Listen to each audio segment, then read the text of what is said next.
Fala galera do Multiplay, estamos aqui em mais um Papo Aleatório. Hoje vamos falar de operadoras de bet, vamos falar das famosas, antigamente se chamava mala preta, mala branca, né? A gente está em reta final de competição aí, campeonatos brasileiros da série C e D, né? Tem muita coisa aí, muito chão para rolar pela frente, mas a gente vai falar um pouco mais desse outro lado extracampo que movimenta e muito o nosso futebol nacional e movimenta também milhões em transações, muitas coisas passamos por processos e modificações, né, principalmente quando o governo federal resolveu regulamentar as bets aqui no Brasil. Então tem muita coisa para a gente falar e para entender sobre esse assunto. E nós estamos com os convidados aqui, muito mais que especiais, especialistas nessa área. A doutora Yasmin Farias, que é advogada, ela também é uma pesquisadora sobre essa questão de bets aqui no Brasil. Doutor Fábio Sá Filho, que é o nosso sócio aqui, sempre prestando essa consultoria para a gente. Meus amigos, muito obrigado por aceitar participar desse nosso bate-papo aqui, tá? Dentro do canal Multiplay. Antes da gente conversar, eu só vou pedir para a galera já dar o like, tá certo? Se inscrever no canal, ativar os sininhos para as notificações, acompanhar também nas nossas redes sociais. E todas essas informações a gente, logicamente, vai diluir nas nossas plataformas digitais aqui do Multiplay. Tá legal? Meus amigos, muito obrigado mais uma vez por terem aceito o convite desse bate-papo. Doutor Fábio, me permita começar pela doutora Yasmin. Doutora Yasmin, a senhora tem um trabalho já dedicado a essa questão de regulamentação de bet, e para a gente entender, porque antes nós tínhamos aí as bets operando no Brasil, mas com servidores fora do país, e as transações financeiras, muitas vezes, quem aposta, a gente não sabia se era menor de idade, se era maior de idade, não tinha como as operadoras, os servidores reconhecerem se era um menor de idade, se era um adulto que estava ali jogando. Hoje, depois dessa regulamentação aqui no país, isso mudou muito, doutora? Mudou. Muito obrigada, amiga, pela oportunidade de estar aqui, né, para a gente discutir um assunto tão interessante e que é tão novo, né, que é a recente regulamentação das apostas. Então, o que acontece? Em 2018, o governo de Michel Temer, com a Lei 13.756, ele liberou a operação de apostas de cota fixa, mas ele se limitou a simplesmente autorizar a operação. Ele não regulamentou, não estabeleceu regras para que o mercado atuasse aqui. Então, as operações atuavam aqui com servidores fora, como você falou, em geralmente paraísos fiscais, né, como a Ilha de Curaçao, Ilhas de Man, e nós não tínhamos segurança jurídica nenhuma, porque essas operações faziam o que queriam aqui e não havia uma regulamentação. Então, assim, não havia uma verificação de identidade, não havia uma verificação de idade, como você falou, qualquer pessoa poderia apostar, poderia dizer que era maior de 18 anos, não havia uma segurança em relação aos direitos dos apostadores, né? Então acontecia muito das pessoas apostarem, ganharem o prêmio e o saque ser bloqueado, eles não conseguiam sacar o dinheiro do prêmio. E hoje, né, a partir de 2023, com a Lei número 14.790, que regulamentou o setor da aposta de cota fixa, e ao longo de 2024, o governo, né, a Secretaria de Prêmios e Apostas do Ministério da Fazenda é o órgão responsável por fiscalizar o setor e regulamentar, publicou uma série de portarias instituindo uma série de obrigações para os operadores. Então, hoje nós temos portarias sobre transações de pagamento, que é a 615, com uma série de obrigações sobre pagamentos. Por exemplo, hoje o operador ele deve liberar o dinheiro do apostador em até 120 minutos. Nós temos a portaria 1231, que trata dos direitos dos jogadores, que trata da publicidade responsável, que trata da obrigação de realizar, né, o QSI, a verificação de identidade. Nós temos a portaria, que é a 1143, que trata da lavagem de dinheiro e trata de fraudes e manipulações esportivas.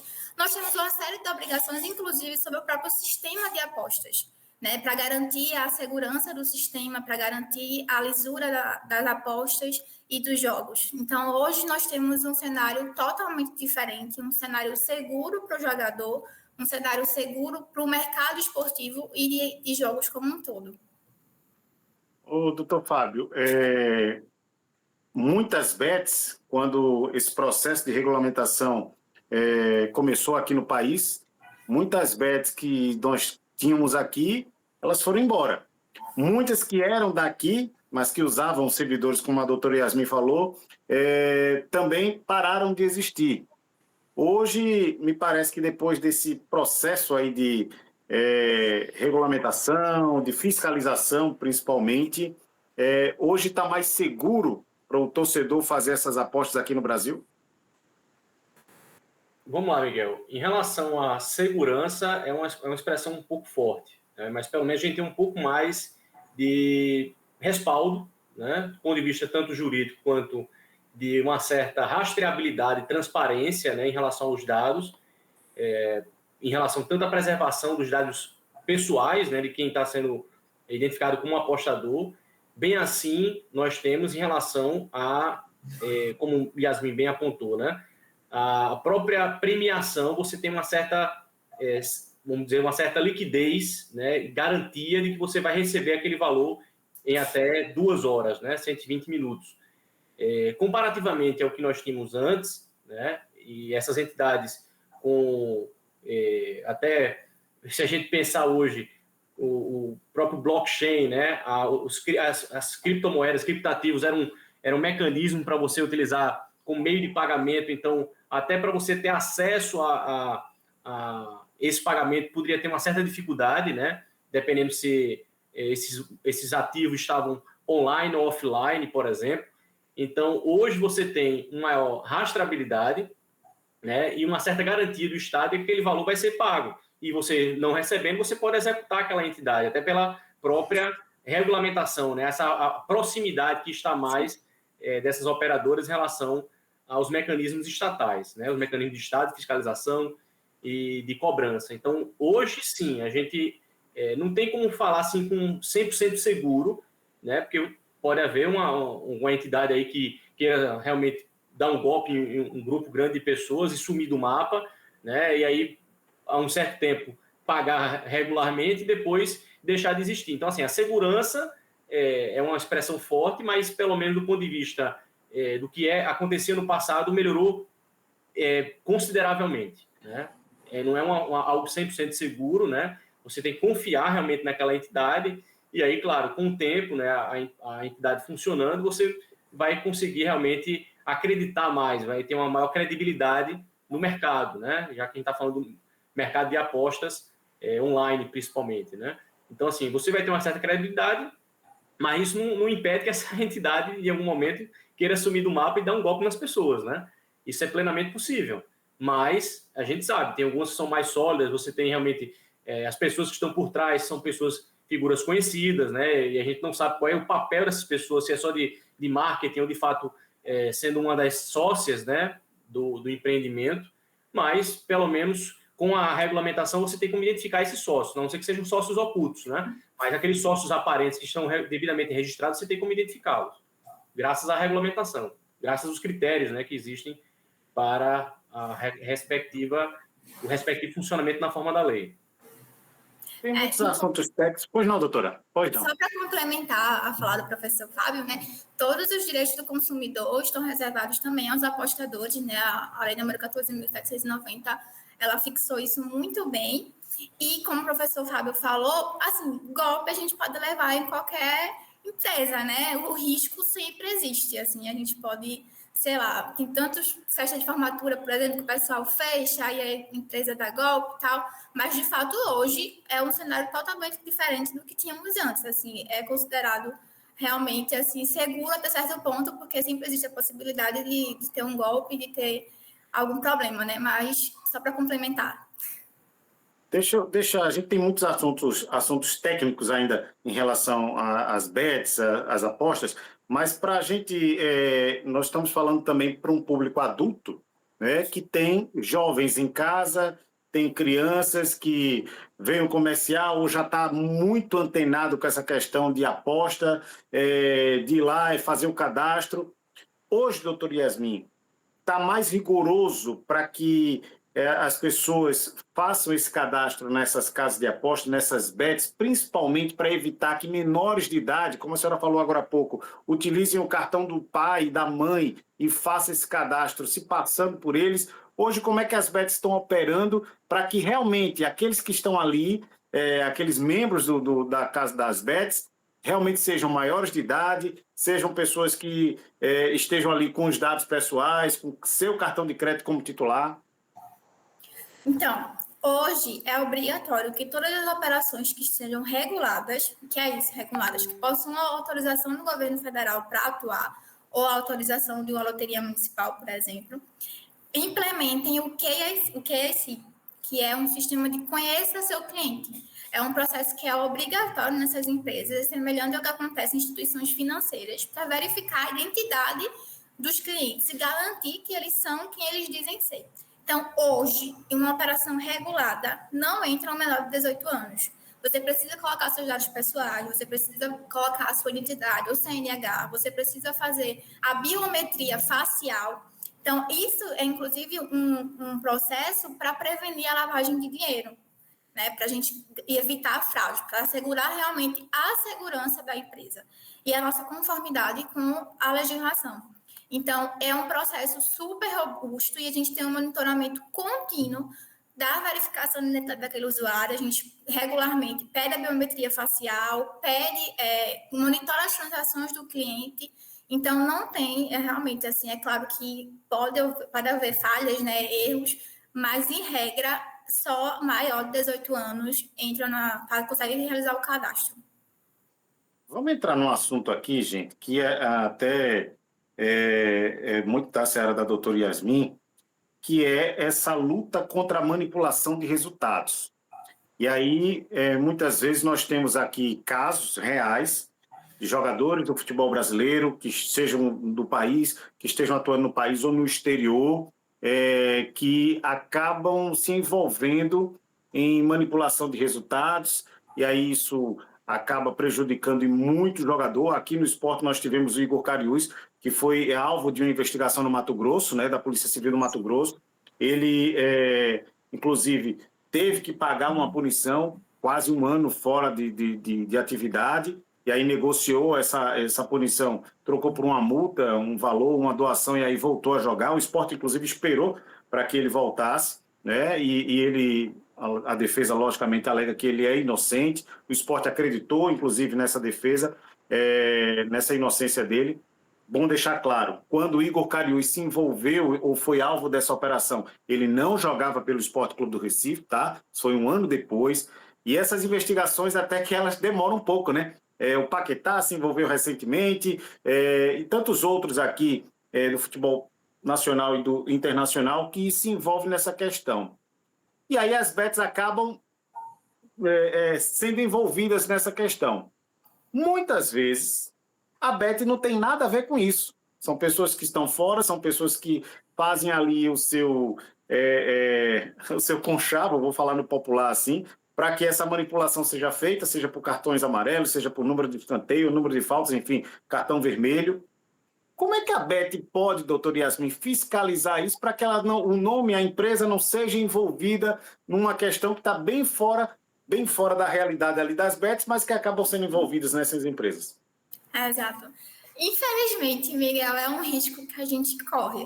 Assim, a gente tem uma portaria, que é a 1143, que ela trata sobre prevenção, lavagem de dinheiro e fraudes e manipulação esportivas. Além disso, é claro, temos que seguir, né, a Lei Geral do Esporte, que fala além do dever de prevenir e combater a manipulação esportiva. Então, segundo essa portaria 1143, nós temos que implementar medidas e controles internos de prevenção e combate à manipulação esportiva.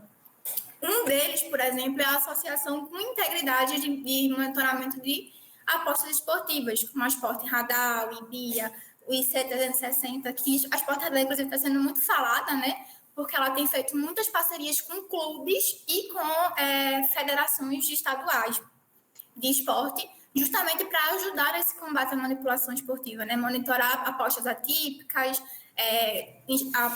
partidas com indícios de manipulação esportiva.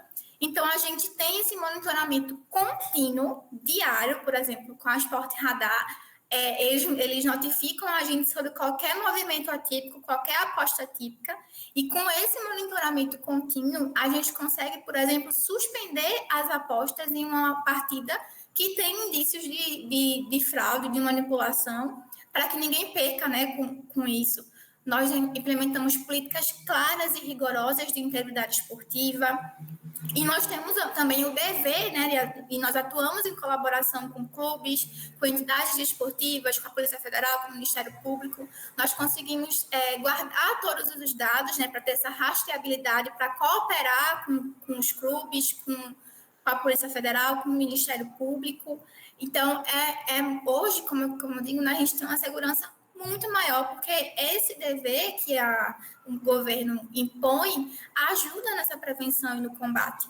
Porque hoje a gente consegue atuar de maneira rápida, né, na detecção de indícios de manipulação e conseguir evitar um dano maior. Mas, infelizmente, é um risco que corre, né? Na verdade, o pessoal até associa a manipulação de resultados e fraudes com o crescimento das apostas, das operações de aposta de cota fixa, quando, na verdade, nós também perdemos com isso. Assim como os clubes esportivos, nós também dependemos da lisura das competições, da confiança do público, né? Porque se o público perde a confiança nas competições esportivas, o engajamento cai, o consumo cai. Assim como, por exemplo, o caso que aconteceu com o Bruno Henrique no Flamengo, o caso que aconteceu com o Central e Caruaru, afeta a credibilidade do time, afeta a credibilidade da competição, diminui o engajamento do público, as pessoas não querem mais comprar o ingresso, não querem mais ir assistir a partida, assim como não querem mais apostar. Então, isso também prejudica a operação, tanto na diminuição do engajamento do público, quanto em relação a gente que arca com os custos, né, do pagamento da manipulação, do prêmio pela manipulação esportiva. Então, hoje a gente tem essa rastreabilidade, tem essa cooperação, tem todos esses dados guardados e consegue monitorar e cooperar com as entidades esportivas. Veja, doutor Fábio, a reação em cadeia, né, que a doutora Yasmin está falando. A Bet acaba se envolvendo e ali ela praticamente não tem como prever que isso vai acontecer, né? Aí isso envolve, em alguns casos, jogadores, familiares de jogadores, torcedores, aí sai dessa esfera que nós estamos falando aqui, desse campo jurídico, já passa para uma esfera criminal, já envolve polícia civil, já envolve o torcedor também. Que reação em cadeia é essa, hein, doutor Fábio?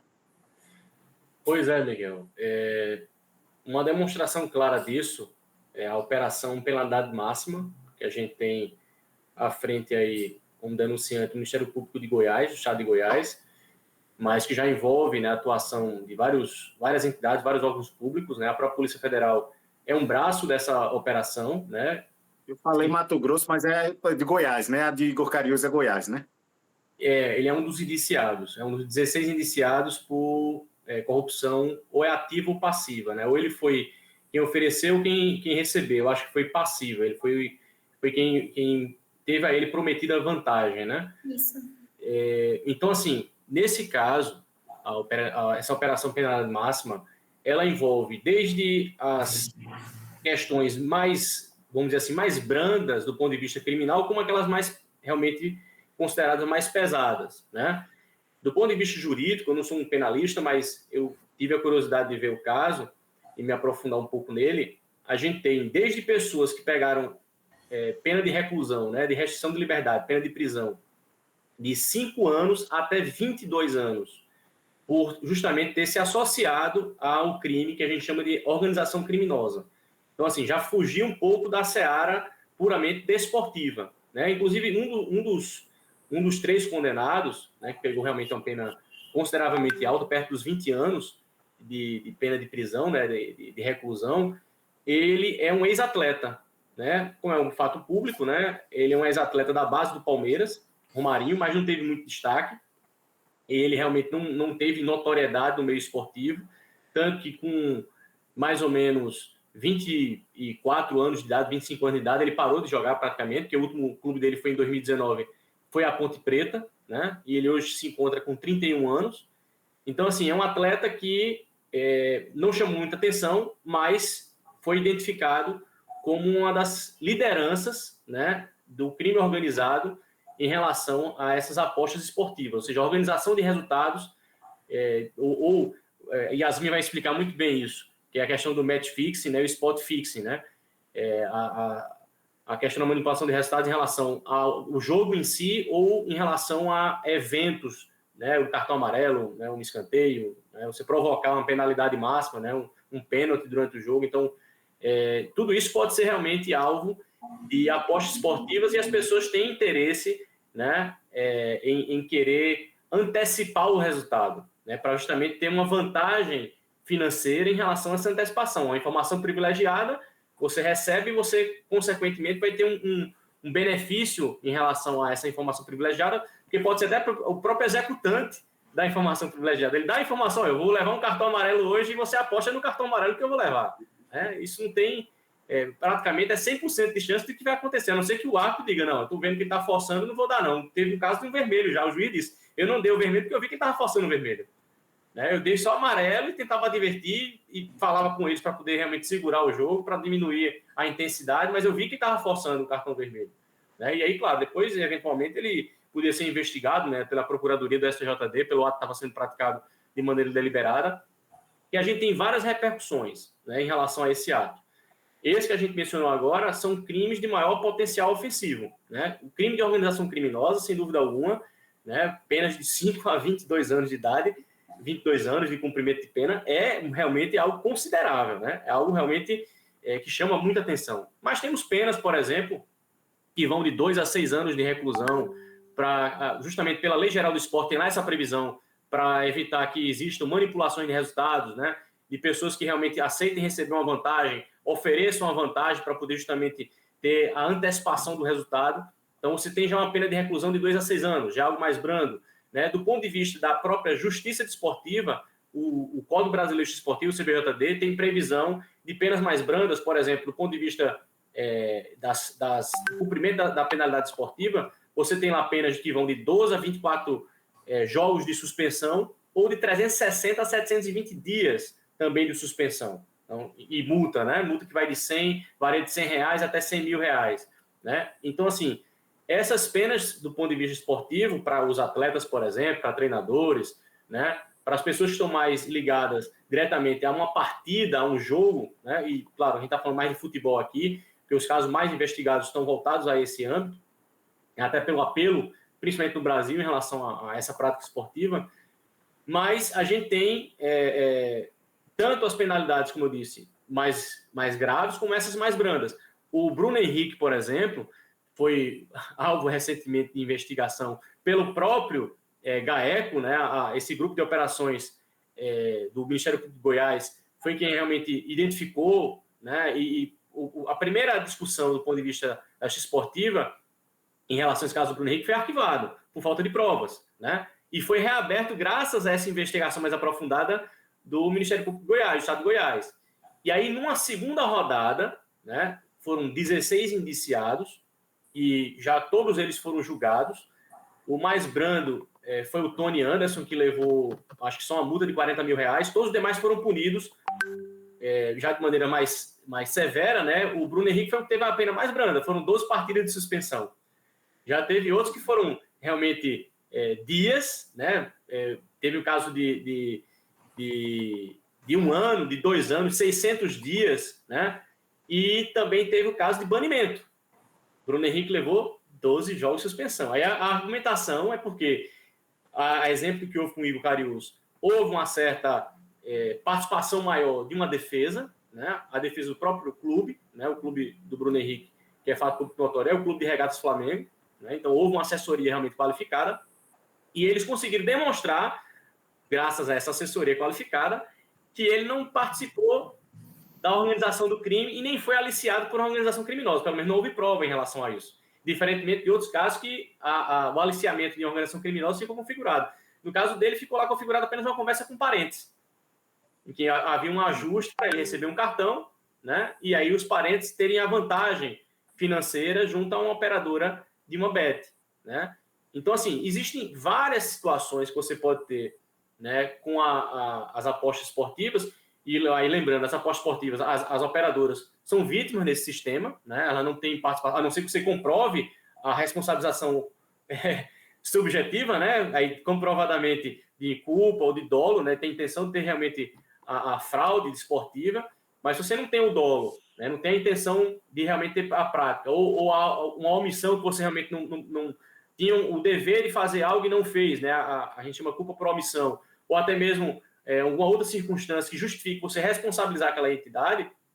Então, você não tem como responsabilizar essa operadora.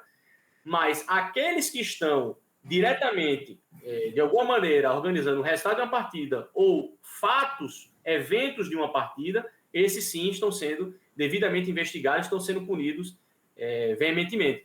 O caso do Paquetá é outra situação que a gente acompanhou, né? O Lucas Paquetá, atleta do West Ham da Inglaterra, mas o que ficou apurado, pelo menos essa foi a informação que foi divulgada, é que ele não foi punido por, de certa forma, ter participado de manipulação de cartões amarelos que ele tomou. Ele não teve configuração comprobatória de que ele teria realmente praticado isso de maneira deliberada.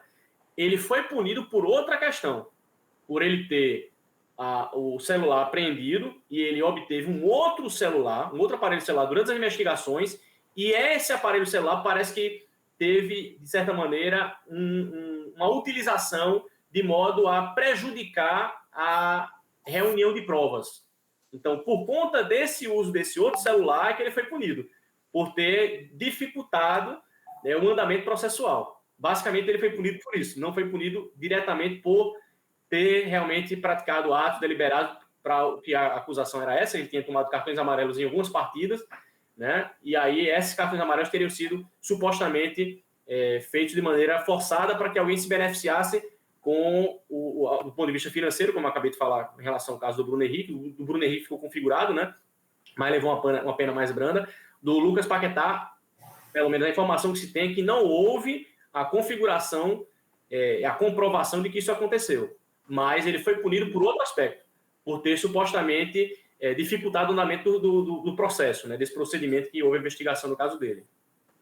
Ô, doutor Yasmin, e aí nesse caso, a senhora já estava falando dessa questão dos sistemas que as bets utilizam para rastrear ou para tentar se precaver de algo desse tipo, mas na prática, como é que a empresa ela consegue detectar? Que, por exemplo, num caso como esse de um jogador, ele reúne um grupo pequeno de apostadores, mas as apostas são muito altas.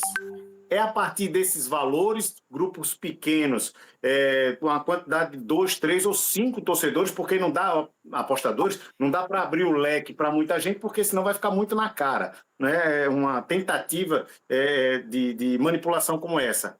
É em cima do valor da aposta e desse grupo pequeno, é em cima de um determinado... Poxa, por que, na prática, até para o torcedor entender, por que então a tendência está só de apostar num jogador, um único jogador para tomar um determinado cartão? É mais ou menos assim? Ou a inteligência das bets, os softwares que vocês utilizam já detectam coisas maiores que os nossos olhos aqui, nossas mentes não alcançam? Sim. Então, como eu disse, né, toda operação ela é obrigada a estar associada a uma empresa de tecnologia de dados esportivos que monitora todas as partidas esportivas. Então, quais são os pontos de atenção que a gente leva em consideração? Um exemplo que eu acho muito, muito bacana, que a gente até discutiu sobre, né, é o do Central Caruaru. O que acontece? Quando a gente tem um volume de apostas que fala de valores muito altos em partidas, isso são apostas atípicas. Não é comum que a gente tenha apostas com volumes altos. Então, se a gente tem muitas apostas com volumes altos em uma posição certeira, por exemplo, no Central do Caruaru, a gente teve um volume alto de apostas com valores altos para a derrota do Central do Caruaru. Então, esse é um ponto de atenção. Então, se acontece isso em alguma partida, a nossa tecnologia consegue detectar isso e nos informar no momento em que as apostas estão sendo realizadas, que é o ponto de atenção. Então, o que a inteligência ela faz? Ela monitora as partidas, as apostas e identifica padrões atípicos. Então, é normal que a gente tenha apostas, mas apostas divididas com valores baixos, né? Mas se a gente tem apostas concentradas em uma pessoa ou em uma decisão e com valores altos, esses são pontos de atenção em que a gente começa a se atentar e ver se há outros indícios, se há uma movimentação nas redes sociais, por exemplo, para ver se suspende as apostas nessa partida e qual a decisão que a gente toma, entendeu? Então, a inteligência ela consegue identificar padrões atípicos dentro de partidas. Tem um dado aqui, doutora, até de um artigo que o doutor Fábio me enviou para dar uma estudada, que é o número, como caiu, né, a queda de casos como esse de uns anos para cá. Por exemplo, 2021, 903 partidas com indícios de manipulação espalhadas por múltiplos esportes e países também. 2022, o patamar superou 1.200 eventos suspeitos.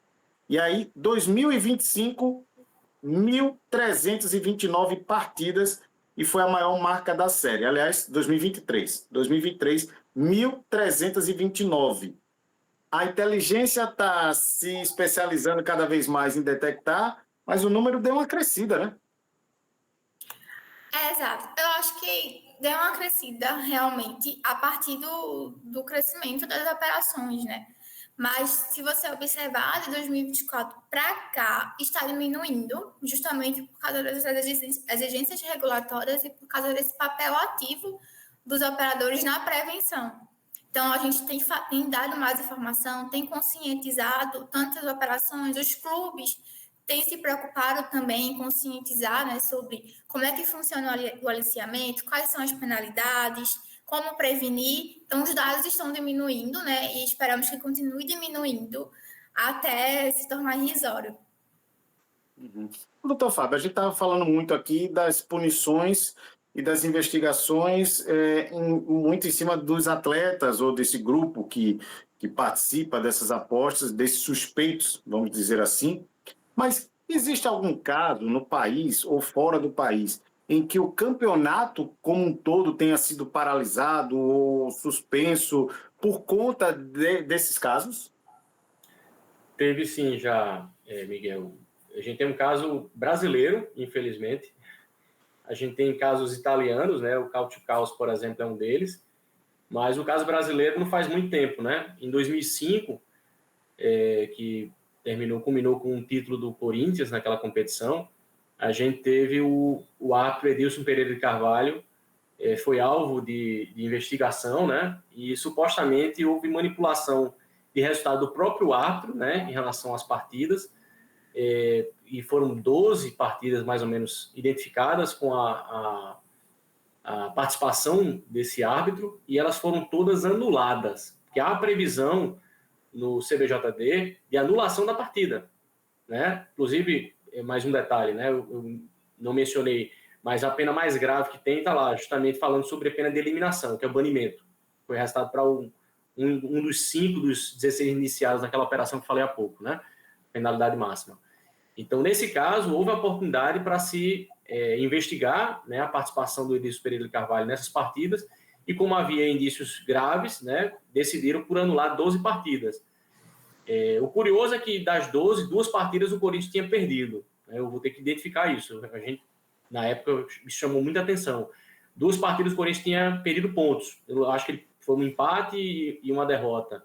E quando as partidas foram refeitas, ele ganhou as 2 partidas. Isso foi um diferencial no final, porque a diferença para o Internacional era uma diferença muito pequena. Houve um confronto direto, inclusive, de Corinthians Internacional, e que o árbitro foi o Márcio Rezende Freitas, e teve um lance com o Tinga, né, que ficou realmente emblemático. O lance realmente foi crucial para a definição do resultado da partida, e o Corinthians se sagrou campeão ao final do campeonato, né? E depois muita gente comemorou, inclusive foi algo curioso, mas quando o Corinthians foi rebaixado em 2007, houve uma comemoração exacerbada com esse rebaixamento. Então, algo muito estranho aconteceu naquele ano de 2005, mas do ponto de vista jurídico, né, a gente teve essa denúncia de atuação de um árbitro que teria atuado deliberadamente para se atingir um resultado. E havia indício de que ele estava recebendo dinheiro por fora, né? Então, na época, talvez não fossem apostas online, né? Se fosse nos tempos de hoje, tenho certeza que teria havido participação de apostas online, né? As operadoras como vítimas, né? mas na época existiam pessoas que estavam buscando justamente ganhar nas apostas esportivas, né? Porque você tem, até as loterias federais têm aposta esportiva em partidas de futebol, né? Principalmente as partidas mais visadas são na Série A, né? Então, eu acho que é a Loto Fácil que chama, né? Já teve Lotogol, né? A Lotomania, enfim, a gente tem Lotex, você tem as loterias federais que também envolvem apostas com as partidas, principalmente das principais divisões do cenário brasileiro, no caso eram as partidas da Série A, né? Tivemos casos também na Itália, como eu mencionei há pouco, Calcio Caos, né? Em que Juventus, Milan, Fiorentina, entre outras equipes italianas, participaram de um grande esquema, né, de resultado que envolviam dirigentes, árbitros de futebol, Federação Italiana, e houve anulação de 2 campeonatos inteiros, né? A Juventus teve 2 escudetos retirados, dentre os quais um ficou sem vencedor, e o outro campeonato, o título foi herdado pela Inter de Milão, Internacional de Milão, e culminou com o retorno, né, a virada de temporada, foi o rebaixamento da Juventus para a segunda divisão do italiano, ele teve que disputar a segunda divisão do italiano, com pontuação negativa, e outros clubes tiveram só pontuação negativa e permanência na primeira divisão. Então, assim, a gente tem esquemas, né, infelizmente, de resultados, alguns mais graves que outros, e isso tem crescido muito, esses casos chamaram a atenção para que realmente, principalmente na Itália, chamaram a atenção para que essas entidades fossem criadas, né, Sport Radar é oriunda dessas investigações já há muito tempo, de match fix, spot fix, né, era até bom que Yasmin explicasse bem essas duas expressões, ela que é especialista nessa matéria, e a gente tem sempre que eu vejo um resultado atípico, né, um 10-1, por exemplo, match fix nessa partida, tem que se investigar, porque é muito estranho um resultado, por mais que você diga assim, mas é uma equipe mais fraca, veja, tudo bem, pode ser mais fraca, mas quem já está em um nível de competição e há um certo tempo, você não pode esperar um resultado desse. Você tem que realmente investigar. No mínimo tem que investigar. O dever de investigação existe. Ainda que você não vai identificar algo de imediato, mas é bom que você fique atento. Esses resultados são realmente atípicos, né? Doutora, vamos ligar a tecla SAP para traduzir o que o doutor Fábio está falando. Então, é que a gente vê muitas pessoas falando de manipulação de resultado e acaba confundindo uma definição que existe dentro da manipulação de resultado, né? Que existe um match fixing, que foi o que o professor falou, que o objetivo é, de fato, alterar o resultado final do evento. Ganhar ou perder, ou empatar, ou ganhar de 2-1, 2-0. Então, o objetivo do match fixing é esportivo, é ter um resultado esportivo, no placar, ou subir na competição. Enquanto que o spot fix, ele tem como objetivo alterar lances pontuais ao longo do jogo, que é o caso, né, que está muito em discussão, que é o Paquetá, que o próprio Yuri Kariush, quando ele foi suspenso, ele recebeu 30 mil para ganhar um cartão amarelo. Então, é um lance pontual dentro do jogo, sem necessariamente interferir no resultado final. E, geralmente, o objetivo do spot fixing é só financeiro, é ter um retorno apenas financeiro, e não no resultado do evento esportivo, né? Então, é realmente você deliberadamente provocar cartões amarelos, vermelhos, cometer pênaltis. Mas, assim, em resumo, nos dois modelos tem um roteiro semelhante, né?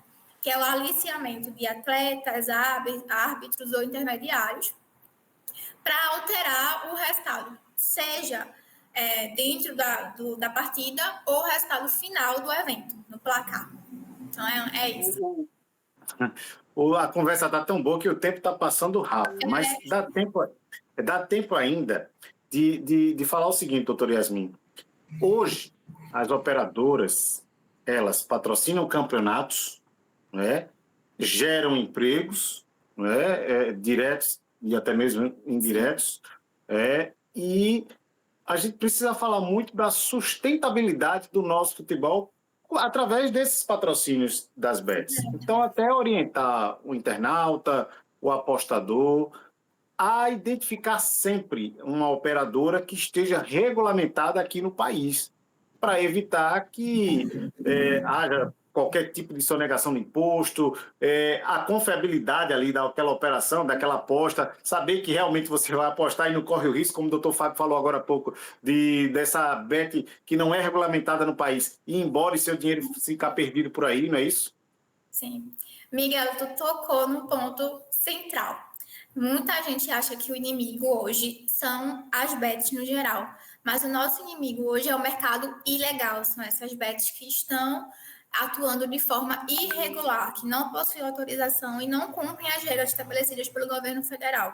Então, em regra, para você identificar uma bet que está regular, ela tem o final .bet.br. Essa é uma obrigação do governo federal. Todas as bets que possuem a licença do governo federal possuem o .bet.br. Então, vai ter lá xxx.bet.br. Essas operações possuem a autorização do governo federal. Mas existem também operações que possuem a licença municipal, que é uma discussão que está rolando aí, se o município pode conceder autorização, e nessas elas ainda não têm o .bet.br, também está em discussão. Mas elas são obrigadas a indicar lá no site, você vai descer até o final, na notinha de rodapé, e embaixo ela vai indicar se ela tem autorização da licença, de qual licença. Por exemplo, aqui em Pernambuco, a gente tem o Bodó, um município que dá licença a operações. Nós temos a Lotege no Rio de Janeiro, que é a Loteria do Rio de Janeiro, que fornece a licença municipal também. Então, lá embaixo na nota de rodapé, ele vai indicar se ele possui a licença.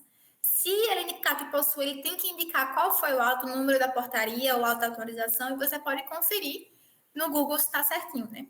Mas as do governo federal, todas possuem o .bet.br e possuem todos os seus direitos garantidos, tudo direitinho, e se não cumprir, você pode executar, né? E não ficar no prejuízo, né, doutor Fábio? Exatamente, Miguel. Ainda dentro dessa temática, é até bom mencionar, eu tratei de questões que envolvem o CBJD, a própria Lei Geral do Esporte, né? A Lei Geral do Esporte está lá nos artigos 198, 99 e 200, né? O CBJD 237, 238, 242, 243, 243A, basicamente ele se resume a trazer informações de corrupção passiva, ativa ou de fraudar resultado, né? Corrupção ativa é você realmente ser o corruptor, né? Quem oferece uma vantagem, né? Para que a pessoa realmente atinja um objetivo que o aliciador quer que ele pratique, né? E o passivo é aquele que justamente diz, não, eu recebo esse valor, essa vantagem para poder executar esse ato, né? Então, essas previsões estão lá no CBJD, na Lei Geral do Esporte, que no final das contas pode ser o que a gente pode chamar de mala branca, mala preta, né? A mala preta, ela se identifica de maneira clara em relação a essas disposições normativas, praticamente todas elas. Por quê? Se a gente for do ponto de vista etimológico, né, a origem da expressão, as malas como foram pensadas, né, fica parecendo que a mala preta é apenas aquela que você recebe para entregar o resultado, enquanto que a mala branca seria aquela para você atingir um resultado que você mesmo almeja, né, a vitória na partida, a classificação para uma fase seguinte, né, o título. Mas veja, pela previsão normativa, que se assemelha ao princípio da moralidade administrativa, da administração pública, a gente herdou no CBJD a moralidade administrativa. Se você já tem um ato a ser praticado, você não pode receber nenhum valor a mais para executar esse mesmo ato. Para o que já é seu de ofício, você não pode receber nenhuma vantagem por isso. Então, a pessoa que mesmo buscando vencer a partida, ela tem uma promessa de uma vantagem e recebe essa promessa de vantagem, né, para poder praticar aquele ato, isso é mala preta também, não é mala branca. Então, do ponto de vista jurídico, pode ser até moralmente menos repreendido, ou até não ser repreendido. Tem uma parte da população que vai dizer, não, essa pessoa está buscando o resultado que realmente a equipe precisa ter, que é a vitória, ele não deveria ser punido por isso. Então, moralmente, ele pode não ser punido, mas do ponto de vista jurídico, está bem claro lá no CBJD que isso é punível. É punível. Né? Mas, quem pode denunciar isso? O torcedor pode denunciar isso? Porque no final de reta final, doutor Yasmin e doutor Fábio, final de campeonato é o que mais se noticia, né?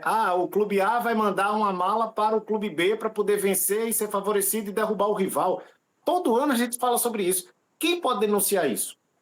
No caso no âmbito da justiça esportiva, né, você tem as procuradorias, né? Então, o procurador do matéria de competição nacional seria o procurador do STJD, né? Se for no âmbito estadual, como o caso que Yasmin mencionou há pouco do Central, você tem a procuradoria dos TJDs, no caso do TJD vinculado, pelo menos financeiramente, à Federação Pernambucana de Futebol. Então, nesse aspecto, seria uma denúncia desse procurador, né? Do ponto de vista já criminal, né, como a gente teve a participação do Ministério Público do Estado de Goiás, aí você já tem o MP, né? O próprio Ministério Público, né, poderia atuar nessas causas que envolvem crimes de organização criminosa, né? A própria previsão de você dar vantagem, receber vantagem pelos artigos 98, 99 e 200 da própria Lei Geral do Esporte, né? Então, existem mecanismos que o cidadão, né, ele pode levar o conhecimento das autoridades, de quem realmente detém a competência para julgar e a legitimidade para atuar, no caso, as procuradorias da justiça esportiva, dos órgãos de justiça esportiva, bem assim o Ministério Público em relação às questões criminais, e aí, logicamente, havendo robustez, né, havendo realmente provas indiciárias, provas realmente cabais de que aqueles atos foram praticados, aí as entidades vão certamente levar a cabo a investigação, né, e aí podem entrar as polícias, né, as polícias civis, que são a própria índole investigativa, né, a própria Polícia Federal, dependendo do envolvimento, né, da questão da federalização, né, do crime.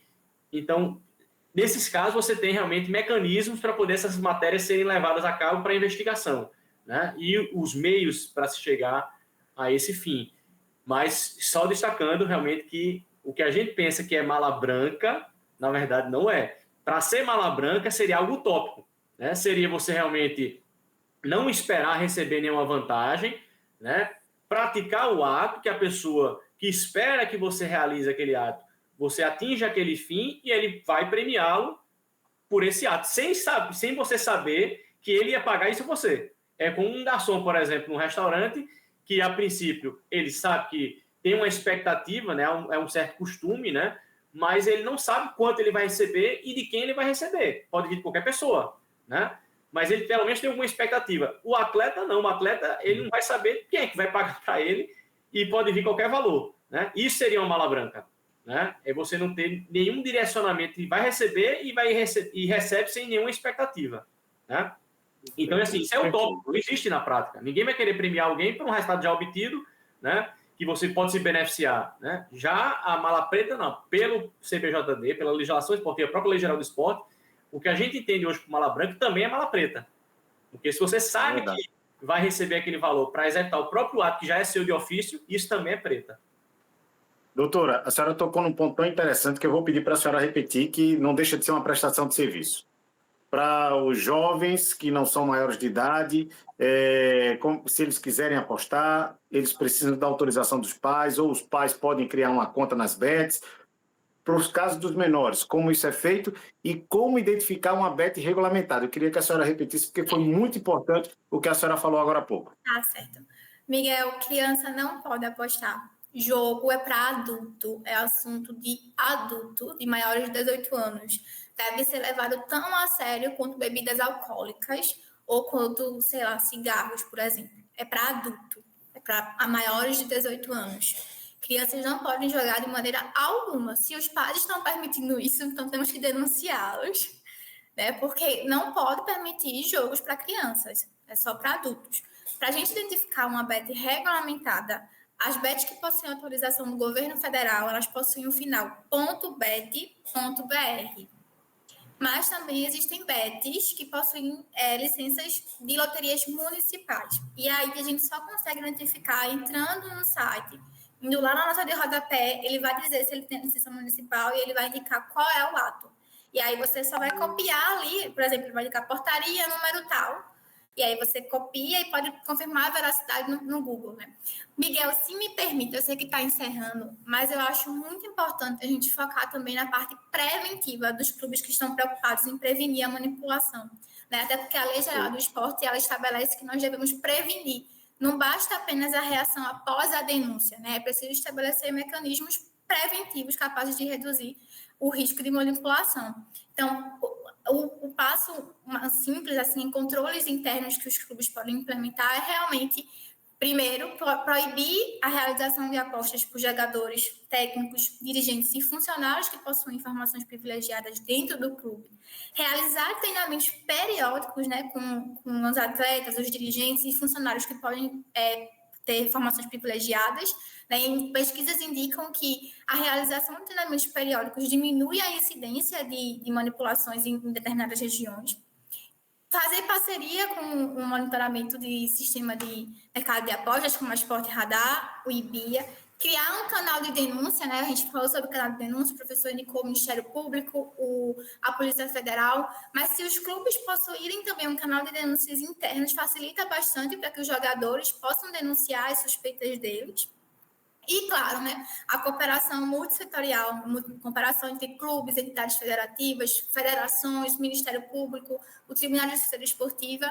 Então, realmente é preciso que os clubes vejam os programas de compliance não só como uma formalidade regulatória, mas como realmente um instrumento de proteção da integridade do esporte, da credibilidade das competições e da credibilidade do próprio clube.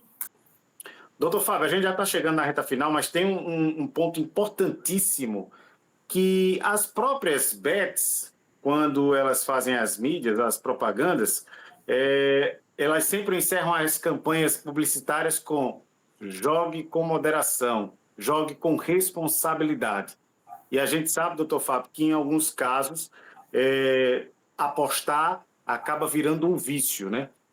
Antes a gente falava muito sobre casas de bingos, aquelas casas de jogos ilegais, casas de pôquer, que aqui no país não são regularizadas, não são regulamentadas, mas é importante também que essas apostas digitais elas podem se tornar um vício, e as pessoas precisam ter consciência disso, né, doutor Fábio? Sem dúvida alguma, Miguel. Esse vício, como a gente bem sabe, ele pode ser direcionado para diversas situações, né? Atividades, alimentos, né? Tem gente que é compulsivo por chocolate, por exemplo, tem gente que é compulsivo por situações como uma pessoa que tem a compulsão por consumo, que realmente quer comprar tudo. Eu conheço uma pessoa que tem essa doença diagnosticada, que ela tem, por exemplo, 70 pares de sapato. Né? Eu disse, isso é uma centopeia, né? 70 pares de sapato, para que ela precisa tanto de sapato, né? Chapéus, ela tinha muitos chapéus. Era um armário assim tomado absurdamente por consumo, material de consumo, né, que para ela, a princípio, daria prazer, mas o prazer dela era só pela compra. Ela não tinha condições de consumo, de uso, né? E isso está se descambando para outras situações. Então, a pessoa realmente que tem uma predisposição para algo, né, que possa gerar realmente um vício, ele pode identificar o prazer numa aposta esportiva. Aquela pessoa que, a princípio, tem ganhos, ela pode confundir aquele ganho, né, pontual, né? Eu ganhei 5 mil reais, 6 mil reais, 11 mil. E aí, numa outra aposta, né, ele já tem uma perda de R$1.000 aqui, 2 mil ali. E aí, para tentar reaver, ele vai sempre apostar mais. Se ele teve uma perda grande, ele vai tentar retirar na segunda aposta, na terceira, na quarta, na quinta, vai querer apostar mais para poder reaver aquilo que perdeu. E isso pode se tornar, de fato, né, pode se tornar um ciclo vicioso, né, de perdas e perdas e perdas, ganhos aqui, perdas, perdas e perdas, e a pessoa realmente até dilapidar o patrimônio. Tem gente que nem recursos possui, né? A gente tem situações, e a minha poderia explicar melhor do que eu, em relação ao benefício do governo, por exemplo, o Bolsa Família, e hoje está mais bem cruzada a informação para poder evitar que isso seja utilizado indevidamente. Mas há pouco tempo, o próprio STF, o Supremo Tribunal Federal, a matéria chegou lá, né, a ponto de você chamar a atenção para as pessoas estarem usando o dinheiro do Bolsa Família para poder fazer apostas online. Né? Então, assim, esse vício ele pode se tornar realmente doença. O próprio nome já está dizendo, vício é doença. Né? E aí você tem, no Catálogo Internacional de Doenças, na CID, você tem já essa identificação com um jogador patológico. Então, a gente tem realmente que conscientizar as pessoas para tomarem cuidado com isso, porque o problema não é a aposta esportiva, como eles pode ser, a pessoa pode ter compulsão por muitas coisas. Então, a aposta esportiva não é o problema, né?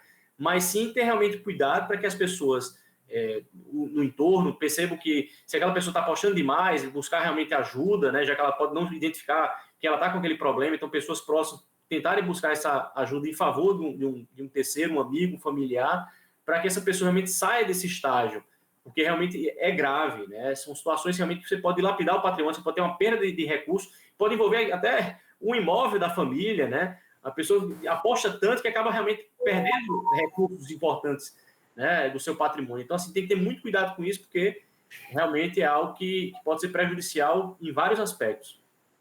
Ô, doutor Yasmin, esse ponto que o doutor Fábio toca é muito interessante. Essa questão, eu até falei, né, das campanhas publicitárias das bets, jogo com responsabilidade. Mas tinha muito isso, né? A origem do dinheiro que iria para a casa da aposta. E, às vezes, realmente vem de um benefício do governo, vem de um BPC, de um LOAS, do Bolsa Família. Como é que as bets estão trabalhando para evitar, e inclusive agora é até proibido, né, utilizar o dinheiro do Bolsa Família para jogar, para apostar nas bets? Como é que hoje as bets estão trabalhando para evitar que essas pessoas utilizem desse dinheiro para fazer essas apostas? Semana passada, eu acho, o governo federal decidiu, né, estabeleceu que beneficiários de programas sociais como o Bolsa Família não podem mais apostar. Então, como é que vai funcionar nas bets? Quem recebe benefício social não vai conseguir se cadastrar em nenhuma operadora de apostas. Legal, né? Regulamentada. Como eu disse, infelizmente, o mercado ilegal é o nosso maior inimigo hoje. No mercado ilegal, infelizmente, eles ainda vão conseguir, né? É uma luta para derrubar esses sites ilegais que o governo está travando. Então, eles não vão mais conseguir se cadastrar. O cadastro não vai conseguir ser realizado. Quem já tem cadastro não vai mais conseguir depositar nas operações. E se eles não depositam, eles não conseguem apostar. E em complemento ao professor Fábio falou sobre o jogo patológico, né? Também conhecido como ludopatia, sim, é uma doença, ela é reconhecida pela Organização Mundial da Saúde. Inclusive, é uma doença equiparável ao vício em substâncias químicas, como álcool e drogas como cocaína. É um vício sério, é uma doença muito séria, né? Vai sim ser uma questão de saúde pública. Dados indicam, né, que jogadores ludopatas geralmente possuem doenças estão associadas com ansiedade ou com depressão. Então, realmente precisa se tratar. Então, pensando nisso, o governo também estabeleceu regras sobre o jogo responsável, né? Além de indicar jogo com moderação, jogo pode causar dependência, jogo com responsabilidade em todas as nossas artes, além de ter que promover o jogo responsável, a conscientização sobre o jogo responsável na publicidade, dentro do sistema de apostas. Todas as operações reguladas possuem mecanismos de limites de depósito, então o próprio usuário ele pode definir o limite até qual valor ele vai depositar, limite de perdas até quando ele vai depositar e limite de tempo de jogo. Então, quando chega nesse limite, ele para. Mas é claro, né, que o viciado nem sempre tem esse nível de conscientização. Então, as pessoas que estão ali no suporte, na linha de frente com o jogador, elas são treinadas a terem um comportamento proativo. Então, se elas se identificam... A gente também tem uma tecnologia de monitoramento do comportamento do jogador. Então, se é um jogador que está jogando muito além do que... apostando muito além do que ele geralmente aposta, ou passando muito tempo, ou esses padrões atípicos e de risco, o suporte ele é orientado a entrar em contato com o apostador, a orientar que ele use as ferramentas, indicar para centros de ajuda, né? Tem algumas associações aqui no Brasil já de jogo responsável, tem o CVV, né, que é o Centro de Valorização à Vida, e caso o jogador seja classificado como de risco, ele possua vários sinais de ludopatia, nós podemos excluir, né, fazer a exclusão compulsória desse jogador. Além disso, uma informação bem bacana, né, que saiu semana passada, eu acho. O governo federal está criando um cadastro nacional de excluídos. Então, tanto quem já se auto-excluiu de uma operadora, quanto quem teve a exclusão compulsória, não vai mais conseguir se cadastrar em nenhuma outra operação, porque vai ter esse Banco Nacional de Dados, com todos os dados, que vai ser compartilhado com todas as operações regulamentadas, e os cadastros das pessoas vão ser barrados. Então, é uma estratégia muito legal.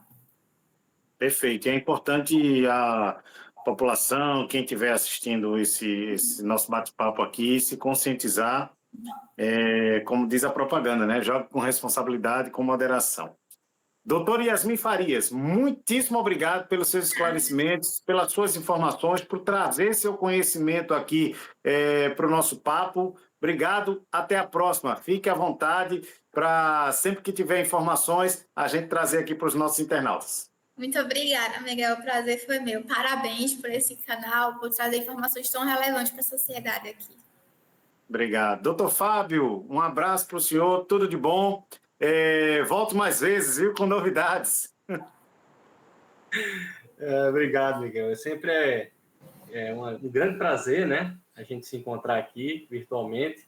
E eu sabia que Yasmin ia trazer muitas contribuições, né? Essa é uma temática realmente de grande importância, né, para a utilidade pública, e tem realmente crescido muito, né, a importância das BETs. Então eu sabia que essa é uma temática que iria contribuir muito socialmente, e a gente agradece esse espaço de fala, Miguel, mais uma vez, e conte sempre conosco, né, para eventuais próximos temas que a gente possa, de alguma maneira, trazer alguma contribuição. Perfeito. Meus amigos, muito obrigado mais uma vez por esses esclarecimentos, por esse papo tão enriquecedor aqui para o nosso canal. E você que está aí do outro lado da tela, não esquece, hein? Dá um like nesse vídeo, se inscreve aqui no canal, ative os sininhos para as notificações nas nossas redes sociais. Também vamos divulgar aqui o link já para essa entrevista completa. E vocês podem ficar à vontade também no nosso WhatsApp. Nós temos o canal do WhatsApp, o código, o QR Code está na tela para você escanear, leva direto, é de graça, você não paga nada, e você também pode ser membro aqui do nosso canal Multiplay. Galera, até a próxima. Tchau, tchau.